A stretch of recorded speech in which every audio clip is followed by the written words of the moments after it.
The little ones scurried in, took off their hats and coats, and made their way to their seats. Good morning, children. Good morning, Sister Cecilia. Today our lesson will be entitled Happy Hygiene. Our primary aim is to prevent disease and mental illness. Our final goal is to live a good long life. Now, America has very high health standards. You may not be aware of this because you live here and have no perspective. Other places are not as clean as America. We are able to keep our diseases down to a minimum. How do we do this? We have laws and we have regulations. You cannot fry a hamburger under 180 degrees Fahrenheit. Below that temperature, unhealthy things may occur.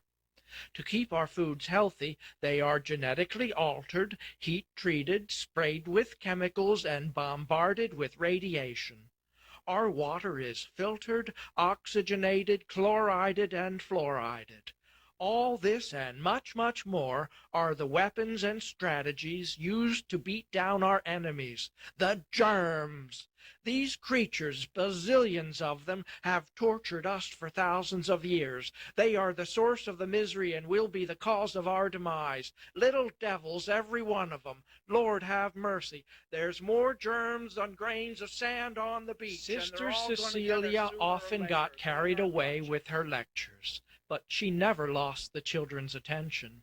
They remembered every detail, sometimes for the rest of their lives. Mary sat on the edge of her seat, biting her nails. Scotty's eyes were as big as petri dishes. Edward, who always liked to talk and asked far too many questions, timidly raised his hand. Sister Cecilia, where are these germs? I've never seen one. Are they in this room? Does Franny have them? Are they in my chocolate milk? Sister Cecilia paused to collect her thoughts. Germs are everywhere. They thrive in Antarctica, in volcanoes, and even on the meteorites from Mars. They are waiting to find the best meal, and then they have a population explosion. They'll eat just about anything, but they especially like humans. Sometimes they'll eat you up all at once. Then it's quickly over. Sometimes they nibble a little here and a little there and keep you hanging on into a miserable old age. And then it's all over. Plump, healthy children are no safer than thin and weak ones. Some say there's more good things for the germs to eat in a fat child.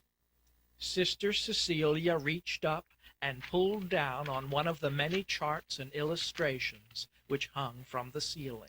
Study this well, children. On the left are the germs as we see them in a clean environment, like our own. Hunted and stunned, they find it difficult to reproduce. Now look to the right. These germs are as we see them in the communist countries. They are running wild and eating everything in sight until they split into 2, into 4, and 8, and so on and so on.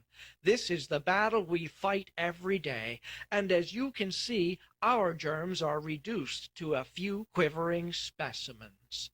And this makes me proud to be an American. You too can join the battle for germ reduction. Keep things tidy, freshen the air, there's any number of new products, rinse off your fruits and vegetables, and always, always treat your body like a temple. Did you all wash your hands? Germs hide under things, between things, and especially where the sun doesn't shine. Keep up America's health standards. Don't be like the communists. Their countries are full of disease and mental illnesses. Mental illness is like having germs in your mind. Help fight mental germs with good and positive thoughts, and they will not take hold, and you will not wind up in an institution nor in a communist country. Now for a little history. When the bulk of the immigrants came to America a long time ago, they were full of foreign germs. We got them fumigated and washed them all over. They learned to practice healthy habits and became prosperous. And what was their weapons against the germs? The same as our own. It was good old soap. Soap makes the water wetter, then the germs let go. I can almost hear their little screams as they flush down the drain, holding on to the dead flakes of skin and old hairballs. So as you see, we can never totally get rid of them, but we can keep them down. Now I wish to tell you all a story. Pull up your chairs, sit on the floor if you like, but promise me one thing. Don't repeat anything. Let's just keep it all a secret.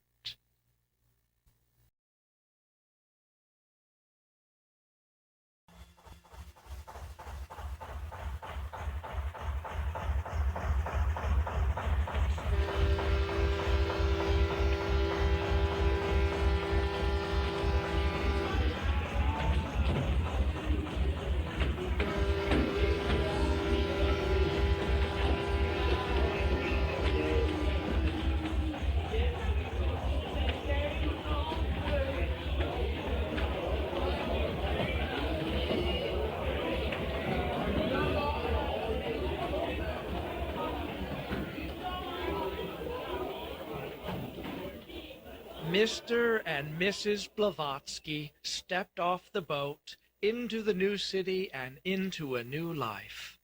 At last, after all of their dreaming, America was right under their feet. They pinched themselves and danced off to their new home. Through hard work and with amazing luck, they rose above the huddled masses. They were tired, but no longer poor. Soon they found themselves to be the proud proprietors of a bug extermination empire and the parents of twin boys, Peter and Ivan Jr. The Blavatskys were a happy family, though life was mostly work and very little play. Early on, the twins helped out by counting the roach-begone pellets and stuffing them into paper packets. Peter loved to experiment and test the new products. Sometimes he would wrap his little hands around a spray can, and with both thumbs on the tab, he would mist away at a herd of 1,000-leggers.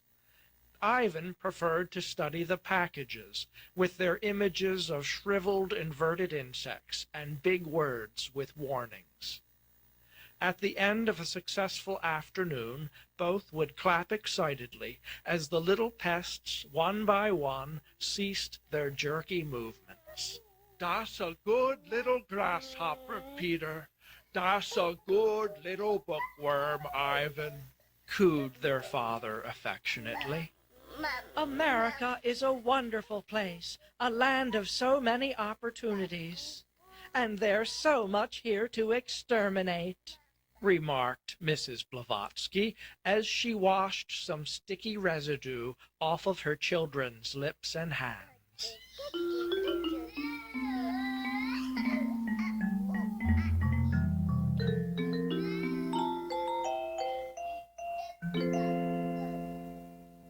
The business continued to expand, and a new factory was built.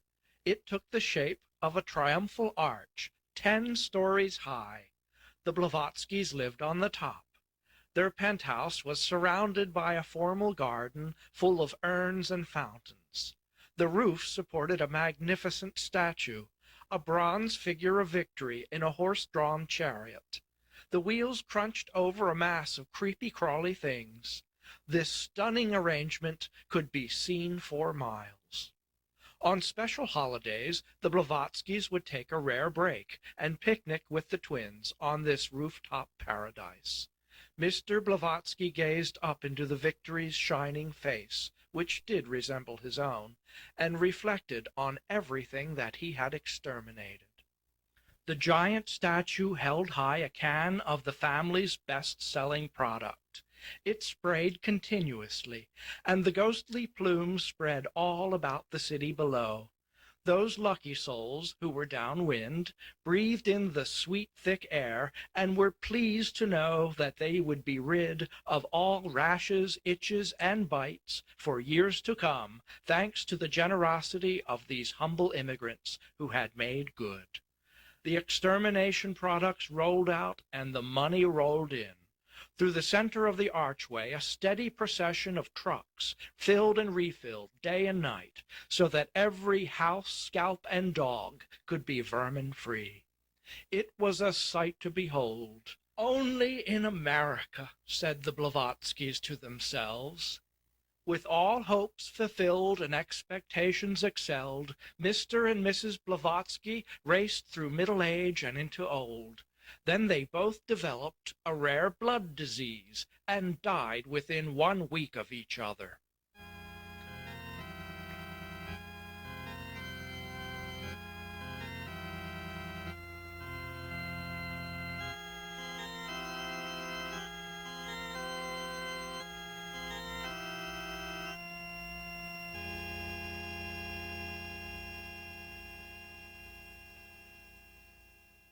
Inheriting the business equally, the twins, now fully grown, sold everything.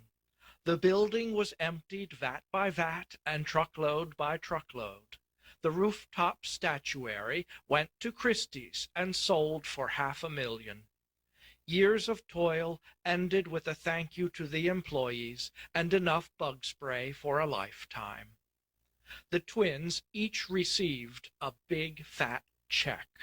Hey, Ivan, I've got an idea. Since there's nothing to keep us here, why don't we take some of this bug money, move on, and have some fun? We could visit Barcelona or Bombay or Kathmandu. Oh, I don't know, Peter. You go. You're much more adventurous, and I've got lots to catch up on right here. But don't forget to write. So Peter packed his bags and skipped off to taste all of life's pleasures. The whole world was to him an endless banquet. He hopped from city to city and state to state. He was overheard saying that the most important thing in life was to be able to get away from wherever you were. Peter sampled all the cuisines from the Arctic to Zululand.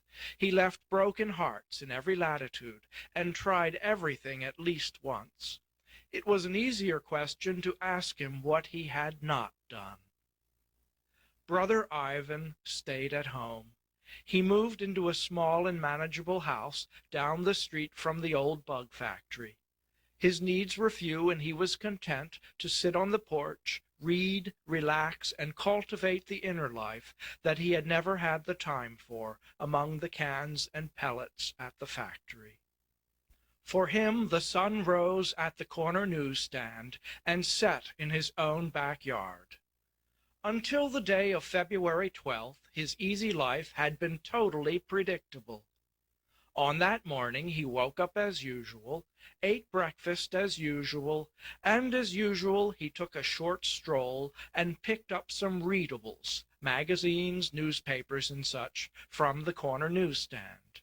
He would make a day of it, reading and rocking in his favorite chair, as he usually did. But on this particular morning he happened to pick up, quite by chance, a magazine labeled Scientific American. Something hideous stared at him from the cover. He couldn't take his eyes off of it. It was all scales, barbs, and strange antennae, like something from another world. The heading in bold, no-nonsense letters read, Germs and Disease. He fumbled through the pages. One picture was worse than another. He mouthed words that were too horrible to pronounce. Trophozoites, spirochetes, streptococci, Clostridium. He learned that tap water and most foods were literally wiggling with all kinds of things that didn't belong, multi-eyed things with spiraling tails and long, thin feelers. He found out that when the germs got into you, they began to poke around looking for something to eat, and it wasn't leftovers that they wanted, it was one's own innards. Ivan began collecting books on the subject. He learned that germs were invisible to the naked eye. They were everywhere, even in the air, and to avoid them one would have to breathe through a sieve. Thousands huddled on a crust of bread, and millions on a cheese ball. One book, entitled Edge of Life, made him aware of the countless times he had narrowly escaped death, and the illustrations convinced him to change his ways. He decided to give up coffee, cigars, cream cheese, and nearly everything else. He ate only health biscuits that resembled inner soles, and brewed an imitation coffee made from parched barley stalks. From a book entitled Moist Microbes, he learned that most germs survive in wet environments, fewer survive in dry, and none survive above 1,000 degrees. He learned not to touch water unless it had been boiled, filtered, and skimmed twice. If by chance or accident ordinary water touched his lips, he would spit it out and pray, "Lord have mercy."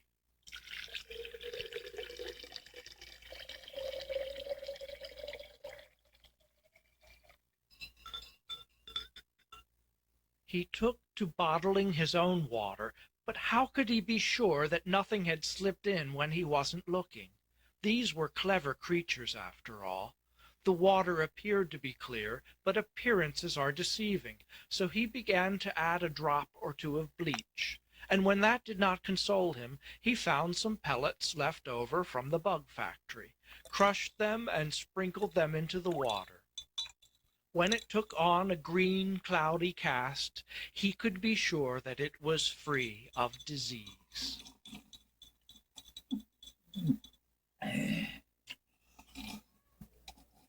On rare occasions, Ivan would dine out. The folks at the restaurant knew him as a hearty and pleasant man, and were proud to serve a Blavatsky in their establishment.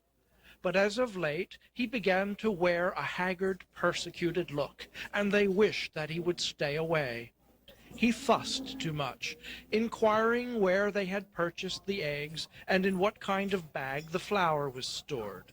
Then, when he was served, he would poke suspiciously at the dish and want to know how long it had been in the air, who had prepared it, and whether they had had any relatives or pets die in the past 3 months. He brought his own water, of course, and the bottles let out a caustic smell, which did not add to the restaurant's charm. Sometimes he ate so little that his plate appeared to be untouched. His eyes began to twitch when scrutinizing a stray pea, a cabbage strand, or a pepper particle. He developed the jerky mannerisms of an evangelist and began to wear a surgical mask between courses. The restaurant was losing patrons, and on top of everything, Ivan had become nasty, so no one wished to wait on him. The waitresses drew straws in the kitchen and called him Ivan the Most Terrible. One morning he shook his fist at them, declaring, "You fail to understand the seriousness of it all. Lives are at stake, and America's future is at risk. I will personally report you all to the Health Department and to the Pentagon." This was the last straw. Blavatsky or not, they booted him out. Ivan vowed that he would stay at home, and if he could not save those feeble-minded people from the germs, he could at least save his own skin. So he stuffed the chimney with balled-up newspaper. He hammered nails through the window sashes and sealed the doors with duct tape.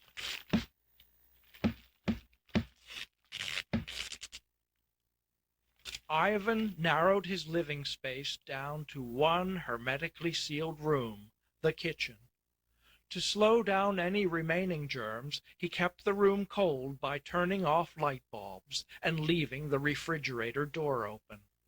Not a moment passed by without him thinking of the germs. Nighttime was the worst. He tossed and turned on the chilly linoleum floor, but even in dreaming there was no escape.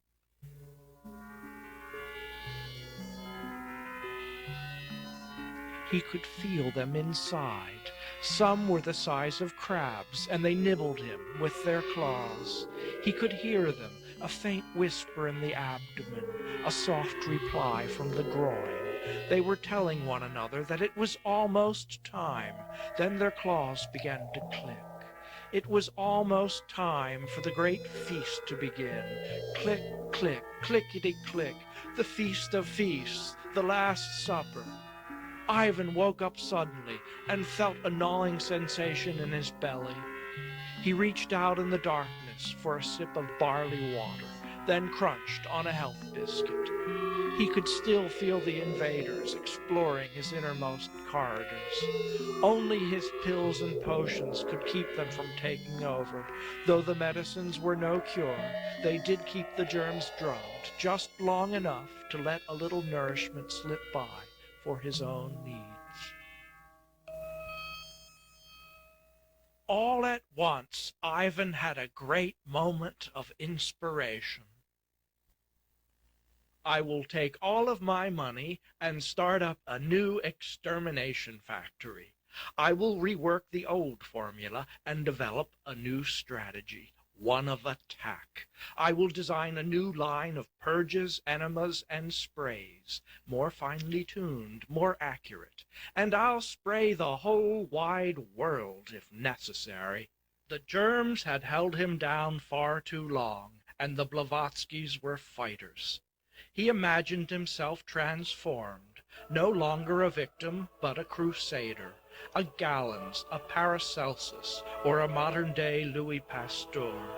He saw his portrait in a brilliant gold frame hanging in the Hall of Medicine, and his proud parents smiling down from the heavens. Ivan grabbed the telephone book and looked up the names of chemical suppliers and glass blowers. Then he ordered all kinds of vials and test tubes and 3 Bunsen burners and a case full of thermometers. He obtained nose-wrinkling powders and fluorescent oils which dripped slower than cold honey. He assembled all this with great enthusiasm and felt like his old self again. The kitchen became a laboratory. China plates were replaced by petri dishes, and wine glasses by flasks with white metered markings. Ivan danced around the laboratory like the maddest of scientists. One day, as he was eyeing the end of a Q-tip, he realized that one vital component was missing. The next day, a large package arrived. It was to be the heart of his offense strategy. He cleared the breakfast table of all the bottles, biscuits, and gauze masks and unpacked the magnificent centerpiece. The microscope was state-of-the-art. Its long chrome barrel promised a powerful aim. With tweezers, he began to place things on the glass slides. Nail clippings, a thread from a silk bow tie, navel fuzz, and scrapings off the inner edge of a fork tong. If I can just figure out where they hide and what are their methods of reproduction, I shall perhaps discover a weak link, and Achilles' heel, or a soft underbelly. Ivan worked diligently into the night and drank triumphantly from the mug of barley water. At last all the slides had been prepared for viewing. With a solemn air he positioned himself at the microscope and blinked into the eyepiece. At the 10th power of magnification he could see them at last, in rows, phalanxes, and squadrons.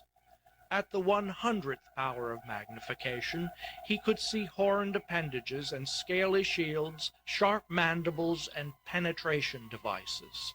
At the 500th power of magnification he could see multiples of himself, his own image staring back from the facets of 1,000 eyes that watched his every move. Ivan reeled back from the microscope. Good God, they're everywhere! The reality was worse than he had imagined. Everything around him, absolutely everything, was unquestionably, undeniably, and totally infested. No amount of poison pills or powder could wipe them out. The great battle was lost before it had begun. The most he could hope for was to hold on until morning, and then, well, he really didn't know, but he prayed all through the night.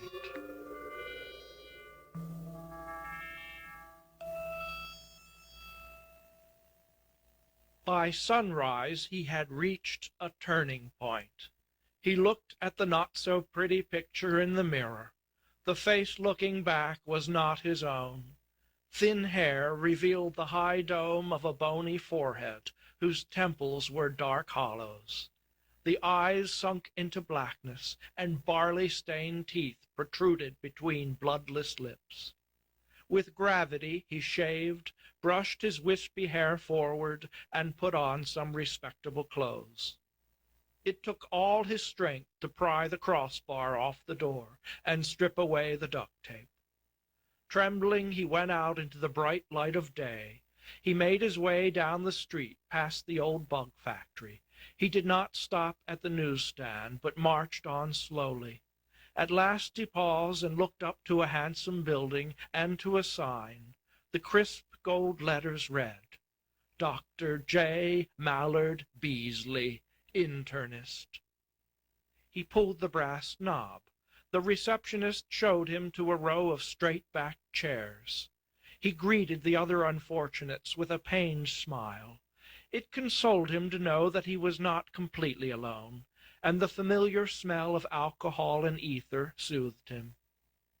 He closed his eyes tightly and tried not to think of the microbes and of the new strains sitting right next to him. He tried not to think of all the crossbreeding and hatching as they coupled invisibly in the air, mating, then laying their eggs by the gazillions. Now he only wanted to know how long he had, so that he could wrap up his affairs and come to some peace. Mr. Ivan Blavatsky, please. He opened his eyes and shuffled into the examination room. Dr. Beasley went over him with assorted probes. He thumped him from top to bottom, attempting to locate the imaginary lumps and soft spots.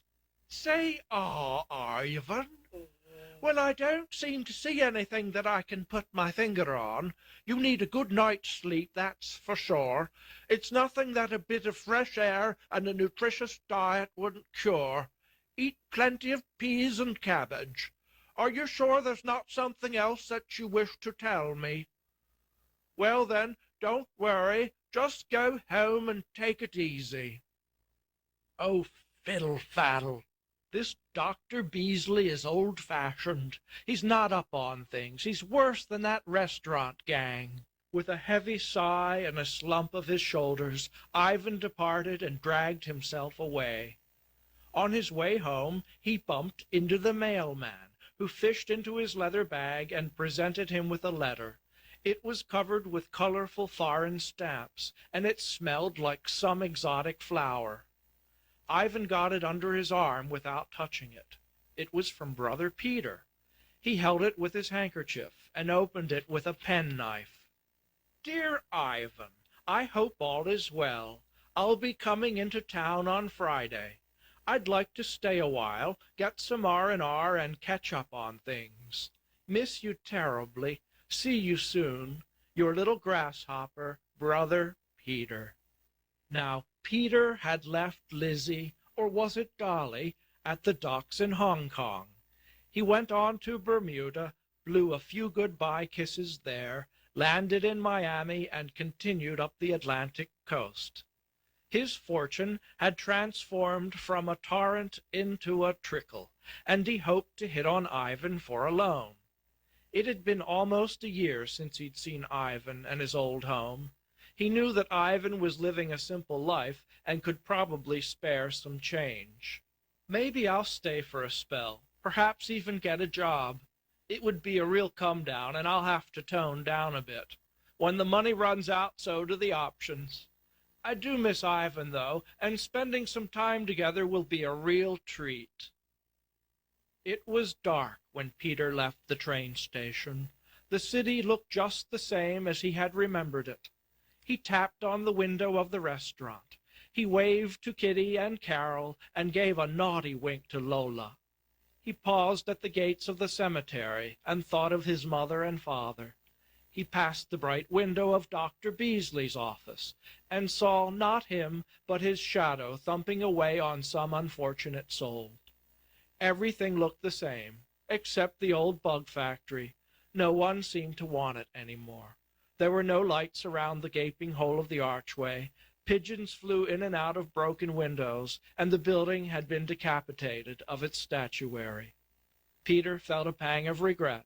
Then he picked up his pace and bounded up the street to his brother's house. The house was all dark. He wondered if Ivan was at home. "Ivan, it's Peter." Peter was shocked at the rack of bones that greeted him. "Good God, Ivan, what's happened to you?" Ivan stared back into Peter's bright eyes, studied his rosy cheeks, then replied, "It's not been a good year for me. It's the bacteria, the streptococci and the clostridium. They're everywhere. Get in quickly, quickly." Before Peter could resist, he was closed in the cluttered laboratory. The smells were horrible, and Ivan was raving. "You're alive and well. How do you do it? How do you keep them away? What do you take that I don't take? Some ooze from a tropical orchid? Tell me. Don't hide it from me. Tell me where it is that you hide it. You know they're all around you, and you keep them away. What are you doing that I'm not doing? Help me." Peter put his arms around what was once his brother. Ivan wouldn't stop. He went on and on about the germs, making no sense as he sputtered and foamed. Peter left in desperation and ran off to find Dr. Beasley. Now Ivan was all alone. Even his brother had abandoned him. He fired up the Bunsen burners to 1,000 degrees and watched the tubes bubble and blister. A flask exploded, sending glass, oil, and fire across the room. In seconds, other flammables flared. There was no escape. "You will not have me! Not me! Not all of you!"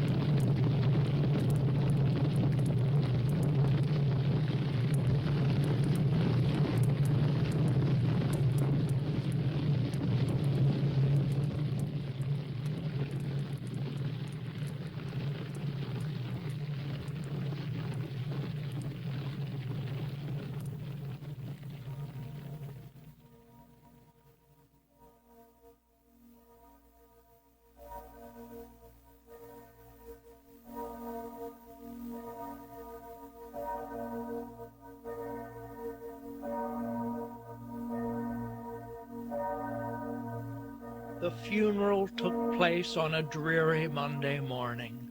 All the pews in the church were filled, and the preacher's slow, even drone set a gray tone to the proceedings. A forest of palms, lilies, and tropical orchids surrounded the closed casket. As they were filing out to the cemetery, an old family friend came up to Dr. Beasley and discreetly asked, "What did dear Ivan really die from? He wasn't a careless man, and I sense that there's more to this than a random gas explosion."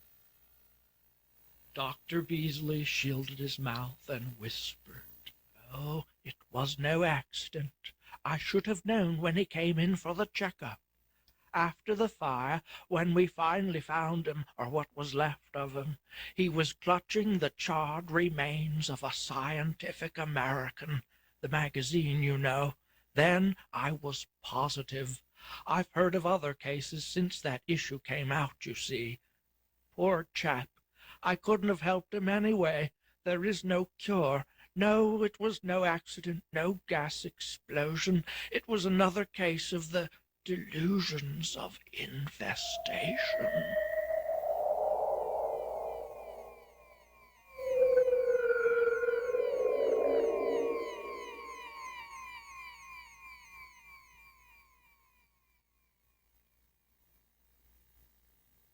Peter stayed in town for quite a while. Not a day passed by that he didn't visit the cemetery. He pondered long and hard on what had happened as he walked the streets of the city. Ivan wanted to know my secret, as if I were truly hiding something from him. I just wash my hands and brush my teeth like everybody else. I do try not to worry, and I only read travel magazines. Peter settled all of Ivan's accounts and found himself once again the heir to a sizable fortune.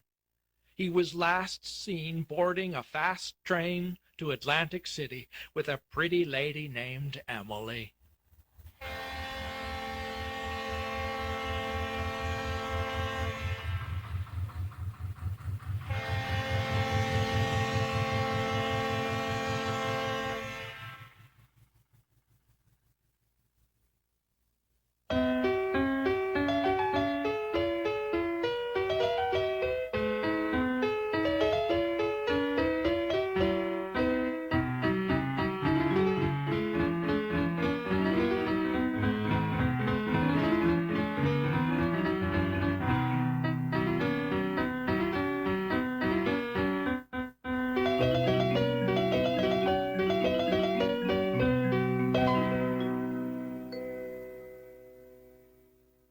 I hope you all enjoyed my little story, and I hope you all remember to be wary of the germs. Poor old Ivan, rest his soul, did everything he could, and they still got him. Be hopeful, be vigilant, and beware of what grows on sticky spots between the fingers, on old toothbrushes, and on big black bananas. And always, always wash your hands.